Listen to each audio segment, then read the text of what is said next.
लोक सोशल मीडियावर चॅलेंजेस करतात, पण या व्यक्तीने मिशन केलं. मिशन 3033. 30 दिवस, 30 शाळा आणि 3 कोटी रुपये जमा करायचं ध्येय. मुंबईच्या सिद्धेश लोकरेंनी 30 दिवस स्कूटीवर महाराष्ट्रभर फिरून 30 गरजू शाळांना भेट दिली. अशा शाळा ज्यांच्या इमारती पडक्या झाल्या आहेत किंवा पुरामुळे पूर्णच उद्ध्वस्त झाल्या आहेत, पाण्याची अडचण असेल किंवा आवश्यक सुविधाच नाहीत, तिथे असलेल्या शिक्षकांशी तो भेटला. त्यांचे संघर्ष, त्या विद्यार्थ्यांचे स्वप्न, ध्येय, अडीअडचणी, गोष्टी या सर्व छोट्या छोट्या रील्सच्या माध्यमातून लोकांपर्यंत पोहोचवल्या.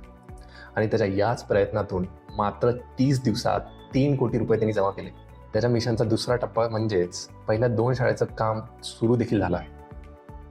त्याच्या प्रवासातली सर्वात कमालीची गोष्ट म्हणजे त्याची कार्यक्षमता आणि ज्या सहजतेने तो त्या विद्यार्थ्यांशी जोडत होता. त्याच्या या प्रयत्नातून बऱ्याच विद्यार्थ्यांचं शिक्षण प्रत्यक्षात बदलणार आहे. त्यांना चांगले बेंचेस, डिजिटल बोर्ड्स, कम्प्युटर्स अशा बऱ्याच सुविधा आता उपलब्ध होणार. खरं सांगायचं तर त्याचा कंटेंट फक्त त्या विद्यार्थ्यांसाठीच नाही, तर त्याच्या व्ह्युअर्ससाठी पण खूप इन्स्पायरिंग आहे.